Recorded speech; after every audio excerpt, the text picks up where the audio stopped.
Hello and welcome to week 13. I don't normally do the intro, so this is a bit unusual for me. Sorry, I'm a bit flummoxed. This is week 13 of Ricky and Jacqui Let's Chat, and we are talking about allergies outside the top 14. So we obviously know that there are 14 lots of allergens that need to be discussed and mentioned where in restaurants and all sorts of other places where you have food. But there are many others that that people are allergic to that aren't mentioned on menus and cause lots of problems. And I'm talking right now because Jacqui's got all the information on this one, and I'm going to defer to her, and I'm going to ask some questions as we go. So Jacqui, where do you want to start? Which fruit or veg or? I think there's quite a lot of fruit. Don't forget the top 14 originated because across the EU, even though we're not in the EU now, these 14 allergens create the most problems, if you like. So the most reactions come from these top 14. Even though I always say the example of celery, there aren't that many people in the UK allergic to celery, but in Germany and France there are. That's why that's made it to the top 14. So yeah, so there are lots of other common allergies that perhaps not always have the same severe effects, although for that person they could be severe. So we're talking about things like pineapple, kiwi fruit, peaches, apples. They're all quite common fruit allergies. We mentioned before my cousin has a birch allergen, so she's got hay fever that occurs during the birch season, so she can't have certain fruits when they appear during the birch season, and that includes apples and peaches. So how does that work actually? Because a lot of supermarkets put their fruit into cold storage, so actually you wouldn't always know when that fruit had been picked, so it could have been picked in that birch season and actually come out 6 months later when they've taken out of cold storage, but you would be none the wiser. I suppose she must avoid those fruits. Yeah, that would I don't see her that often because she's down south and I'm up here in Manchester. So, but she also has the reaction to potatoes. So when she peels potatoes, her hands get really severe rashes on them. So our answer to that was to buy our adult children potato peelers for Christmas, so they can cook and prepare potatoes and then she can eat them. But my daughter can't eat them at all or prepare them. So even cooked potatoes, she has a severe gastric cramps and is sick. So she has sweet potato because it's a different type of food. But yeah, so those are the common fruits. So during training for schools recently, we had a lady who had twins, and one had a kiwi allergy and one didn't. Madness, isn't it? Love to know how that happened. Very interesting. Yeah. But the one that you were talking about earlier when we were having a quick chat earlier was about the strawberries, and the flight. I think that's a really good illustration. Yeah. So strawberries are quite a common allergy. Again, one of the fruits that people can react to. In fact, I myself had a reaction to strawberries when I was a baby, apparently. My dad looked in the pram and I had a great big red face. But I must have grown out of it because I can have strawberries now. But this girl, she's about 14 or 15, Chloe she's called.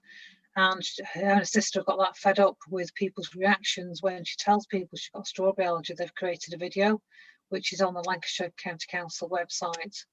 And it talks about when they went on a flight somewhere, and her sister's very protective. And they told the stewardess that nobody can have any strawberries because she reacts. It's an airborne reaction. So the stewardess started to make an announcement, as you would do for peanuts. And she said, we have somebody on our flight today who can't have any strawberries. And she started laughing and literally said, I know, right, isn't it funny? And was giggling.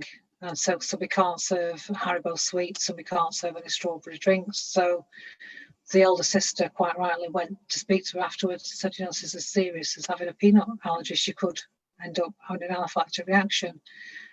So she has, in fact, been in the ambulance several times, hooked up to, steroids and been monitored by a heart monitor, as you would do for a severe anaphylactic reaction.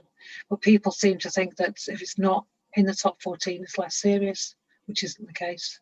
And I think for somebody in a position of power as a stewardess, not power like that, but someone in a position of responsibility, responsibility for them to then put their opinions out like that in such a way, people around will not take as much notice, because if she's dismissing it, then why wouldn't they? So I think that's disgusting, to be honest. But really bad, yeah. So the other things we spoke about were things like so the peanuts obviously is part of the legume family. So pea allergy and chickpeas and lentils, there have been more and more increased reports of people reacting to those because they're all part of the same legume. And with the increase in vegan food, pea protein and chickpeas appear in vegan recipes. So because it's more common now, more people are reporting incidences. Yeah, definitely. I don't have an allergy to legumes, but I've got a blood disorder, which means that if I eat legumes, they make me ill. It's not an allergy, but it's still something that makes me unwell. So I avoid them. Yeah, so many people out there are doing the same thing, aren't they? They are, yeah. So we've got, potatoes, we've got fruit, we've got legumes. What else did we talk about? Water. So water was the one you said, and people crying and it making their face. Allergic to their own tears, allergic to their own tears, and they get a reaction when they're using water to wash, which must be horrific. So the point, I think, is you can be allergic to any food at any time in your life. Sometimes you grow out of it, sometimes it occurs later. But for that person, even if it's outside the top 14, it must be taken as seriously as if it was one of the more commonly known allergens. If somebody says I'm severely allergic to peaches, then you must take that at face value and not have a debate. Yeah, I think for restaurants that are just coming to terms with the top 14, for somebody to turn around and say I'm allergic to tomatoes or strawberries, whatever, I wonder what their reaction would be, whether they would take it as seriously as they would with someone with the top 14 allergen, or whether they just go, they're just being fussy and then maybe slightly dismiss it, which is incredibly dangerous. Yeah, and I think, to be fair, I have done training with very responsible people, and some chefs have said to me afterwards on the feedback form, I'm now going to take other allergens more seriously now. I hadn't realised they were as serious. So if I've made that point alone, then I've raised awareness somehow. I think, again, we've spoken about this before, but there's a difference between I'm severely allergic to or I'm intolerant to actually I don't like. Yeah, and absolutely. That's allowed, isn't it? I don't like mushrooms and I'm allergic to whatever.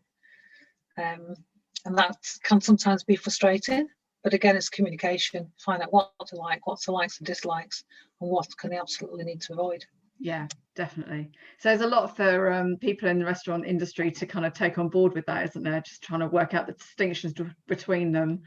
And at the end of the day, it's all about customer service and keeping your customers happy. So even if they do have a dislike of mushrooms, still need to take it seriously, but not as seriously as if it was an allergic issue. Because you're doing special diets, you've been having quite a few requests for taking out certain items out of your menus, your recipes. Yeah, so especially in the last few weeks, actually, I've had people coming with medical issues. So they've got an illness or they've had an operation, and it's meant that they have to have a low sugar diet or a fat-free diet. So very much not on the allergen scale, but very much it will make them ill if they had something or too much of something. So yeah, sugar-free, fat-free. I had pork and tomato. I don't like to ask what the illnesses are related to, because it's not my place, but I want to know, just from it's really interesting to know why people can't have these things. Maybe if they come back a few times, I'll ask them why. But yeah, obviously I'm getting known for that kind of thing in my industry, which is amazing.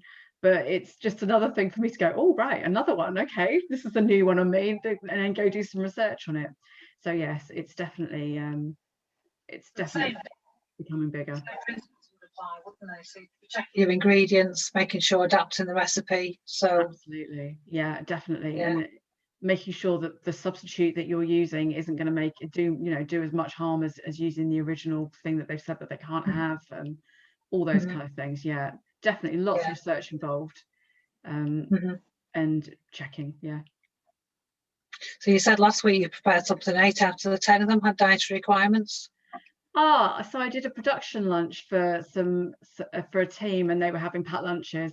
I think out of 10 people, it was 6 different dietary requirements. So, you know, we had a pescatarian, we had someone who didn't want fish at all, we had a nut-free, we had, I can't even remember what the other ones were anymore. There was a vegan, there were a few vegans and a vegetarian, and then, you know, people with a classic diet. I'm going to call it, instead of normal, classic diet. But yeah, so what should have been a relatively very simple meal to repeat 10 times actually became quite difficult, because it was, you know, you've got to do the nut-free one first, do that, get everything else out of the way, and obviously clear down in between each different dietary requirement that you're doing. So it's definitely definitely a challenge to keep up with. How did you label those products? I make specific labels to put on each box. So as I'm doing it, I'll have the labels next to me, and on the top, so it's a sealable box, and I'll seal it up with the label saying nut free. So it's really, really crystal clear what box that relates to. And as I walked in there, the lady said, "Oh, how would I know which one's which?" And I said, "Oh, it's all labeled. You shouldn't have any problems." She's like, "Oh, thank you." Otherwise, I don't know how else people would do it. It would be no really difficult. It's the only way. It's the only way, isn't it? Yeah, absolutely. Well done. So that's a growing market for you then. Definitely, yes.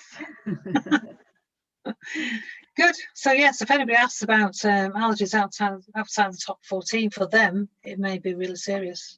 Yeah, don't absolutely. Take it as seriously as you would any of the others. I think that is it for this week. I think so. Excellent. Yes. We'll come back with another topic next week, and we'll let you know. Thanks. See you next week. Bye. Bye.